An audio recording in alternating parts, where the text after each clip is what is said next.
आई बड़ी भक्त भाव से कहता कि ए बाबा अरे वे से सृष्टि चलेला, अरे वे से संसार चलेला है, जितना बस गाड़ी ट्रक चलता अरे वे असीम कृपा से चलता। भक्त बड़ी भाव से कहता कैसे का कहता हो, कैसे कहता हो, कब कहता हो, कहाँ कहता हो। छोटन भैया लय लागल कि काहे छुइए के छोड़े ना खजाना राजजी, बाकी कहे के नहीं खे खाली बतावल गइल। अरे जाय ये हमारे गुरु तुल्य गुड़िया जी की तरफ से ये बहुत बहुत के पुरस्कार, ये पुरस्कार ना है आशीर्वाद है। अभी रहे दी बाद में उड़े बाद में जय हो जय दिहनी रौरे न जाग के आकार ये बाबा कि दिहनी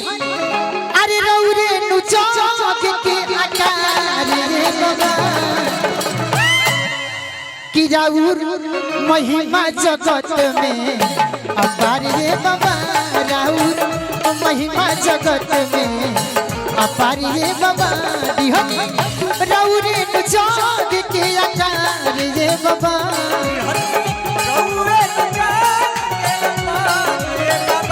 दिहनी रौरे न जाग के अपार ये बाबा। राउर राउर महिमा जगत में अपार ये बाबा, राउर महिमा जगत में अपार ये बाबा, राउर महिमा जगत में। अरे जियो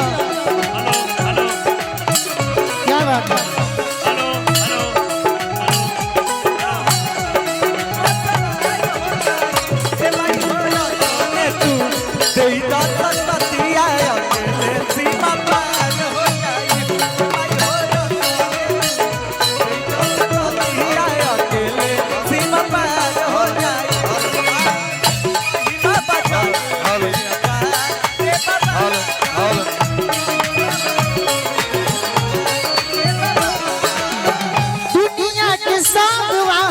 भले के हुआ के चलो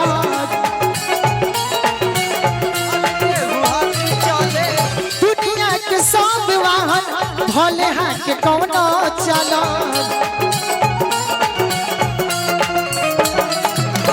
सब बाग डोर बाटे रउए नुहाई संचालो।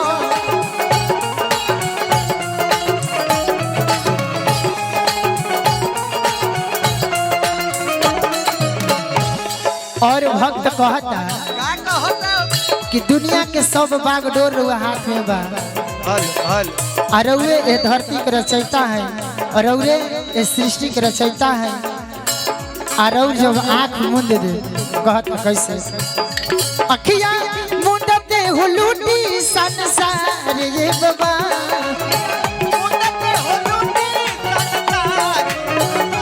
अखिया मूंदते ही लूटी संसार ये बाबा, राउर महिमा जगत में अपार ये बाबा, राउर महिमा जगत में अपार ये बाबा।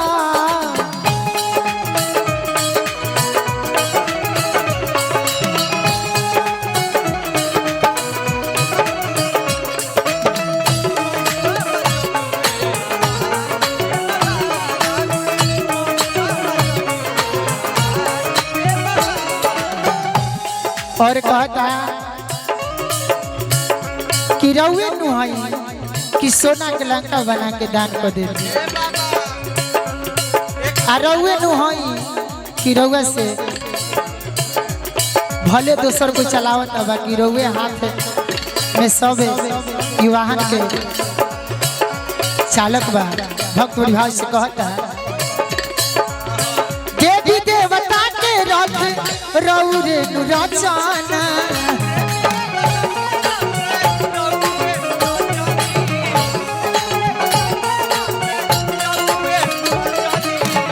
सारा गढ़ल हटे रउरे नु सचना,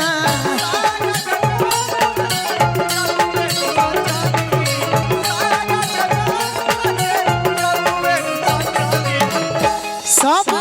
गढ़ल हवे रउरी अब जा रे बाबा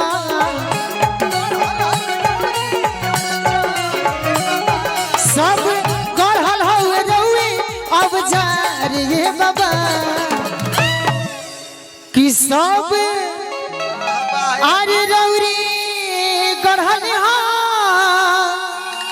अब जा रे बाबा कि राउर महिमा जगत में अपार ये बाबा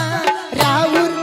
महिमा जगत में अपार ये बाबा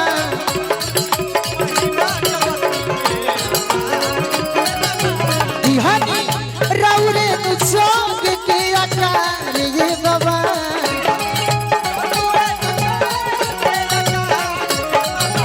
दिहानी राउरे नुचोग के आकार ये बाबा राउर महिमा जग में अपार ये बाबा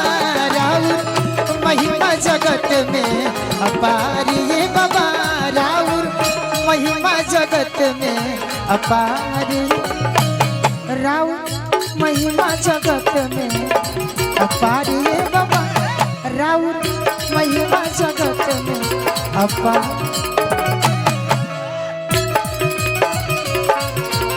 अपारी राउर महिमा अपारी बाबा राउर महिमा जगत में अपारी बाबा